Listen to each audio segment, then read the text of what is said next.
Yes, the tugboat was not sighted anymore as of yesterday. As of yesterday, hindi na nakita ang tugboat. Or Good rather, news mga kabayan, People's Liberation Army Navy tugboat umatras na sa Ayungin Shoal. Wala na ang military tugboat ng China. Akala ng China masisindak nila ang mga Pilipino. Pwes, nagkakamali sila. Dalawang Japan Coast Guard hinarang ang isang China Coast Guard upang hindi maharas ang mga mangingisdang Hapon sa kanilang exclusive economic zone. China, hindi nakaporma sa Japan. Amerika, magdideploy ng medium range capability o Typhoon missile system sa Japan. Ngayon, napapalibutan na ng Typhoon missile system ang China simula sa Japan, Pilipinas at Australia. Senator Erwin Tulfo, muling binanatan ang China at ang mga taga-suporta nito. Pinalagan ng senador ang paggamit ng China ng People's Liberation Army Navy sa operasyong pansibilyan. Senator Erwin Tulfo, muling binanatan ang China at mga taga-suporta nito. Pinalagan ng senador ang paggamit ng China ng People's Liberation Army Navy sa operasyong pansibilyan. This is what we were saying na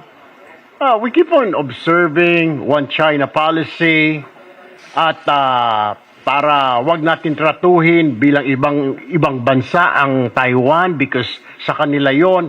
But the point is, pero bakit tayo patuloy po na binabastos ng ating kapitbahay?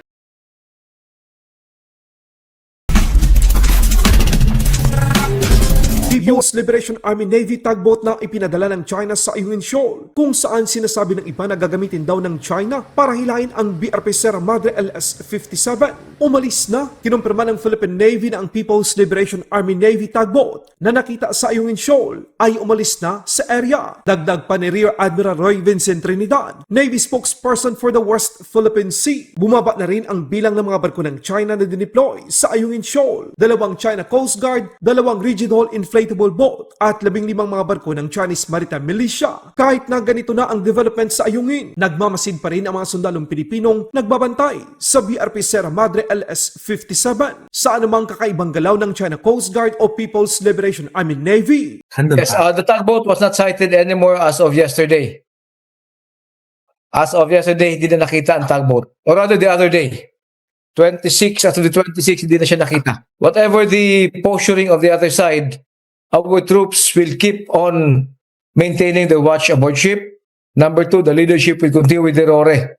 Number 3, there are contingency measures in place. Based on the video that we have seen last 11 August, there appears to be much damage to the front portion of the Coast Guard ship. But we don't know if there were any other damages, especially to the underwater part, the lining of the shaft, and other critical parts of the ship. So generally, I would say around 1 to 2 months. Then they could again put the ship back into the water and do some tests underway if there will be more repairs needed to be done. Around 1 or 2 months. Sa ibang balita naman, 2 Japan Coast Guard ang nagbabantay sa mga mangingisda nila kaya di makaporma ang mga barko ng China. Kaya kahit anong gawin ng China Coast Guard 2502, inaharangan ito ng 2 barko ng Japanese Coast Guard. Kaya kampante ang kanilang mangingisda na pumalaot sa kanilang mga karagatan dahil sila ay protektado.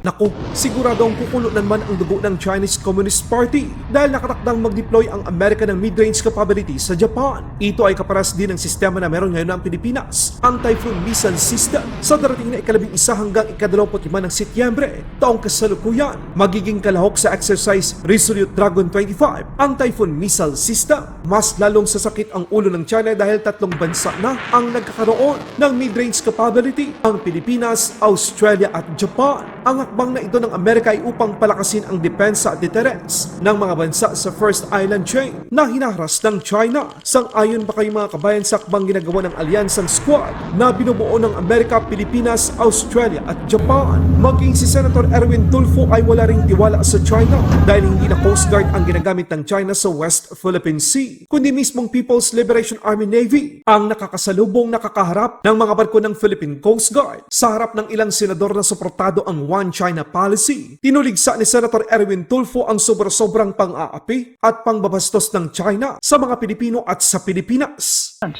Madam Chair, makasingit lamang po. Maganda po yung sinasabi ho ninyo, but recently, have you seen the photos? Have you seen reports from our Philippine Coast Guard and Philippine Navy? Hindi na po Coast Guard, hindi na po Chinese Coast Guard, it's the People's Liberation Army Navy na po ang nagbabantay. And then, meron po sila mga rubber boats na meron pong mounted machine guns. It is, hindi na po Coast Guard it is already Chinese Navy watching, no more. Nung magbanggaan po sila, if you would remember ma'am, a couple of weeks ago, I think last week lang, nung nagbanggaan yung Chinese Navy at saka Coast Guard, nagalit sila. So, nagpadala na sila ng PLN na mga Navy. So, when you say PLN, they're armed. Tapos, nagpadala pa sila on the rubber boats, iniikot-ikutan yung BRP Sierra Madre. I mean, this is something. I mean, mas lalong, yung kanilang, what they're doing, yung kanilang claim sa West Philippine Sea, parang they've already occupied it. And then what we're doing is diplomacy. It's like bringing a pen to a gunfight. And then diplomacy without deterrence is weakness, Madam Secretary, Madam Chair. So this is what we were saying na we keep on observing One China policy at para wag natin tratuhin bilang ibang bansa ang Taiwan because sa kanila yon. But the point is, pero bakit tayo patuloy po na binabastos ng ating kapitbahay? Is there any tangible leverage we have over China, or are we just allowing ourselves to be bullied in the name of diplomacy? That's the question, Madam Secretary. Madam Chair, again, Senator Tulfo, what you are describing are the operational part. As far as the Department of Foreign Affairs is concerned, we still adhere to what the President said, that this dispute should be governed by diplomacy and dialogue. So that's where we differ from our security agencies, who I think is doing a fantastic job in taking care of our waters. But we still are of the view and strongly state that diplomacy has still an important role in this issue. It may not be immediate, but diplomacy definitely has a very important role. Pero Thank you. Thank you, Secretary and Senator Tulfo. I think the issues in the West Philippine Sea, including the RORE and other claims, Laban Pinas.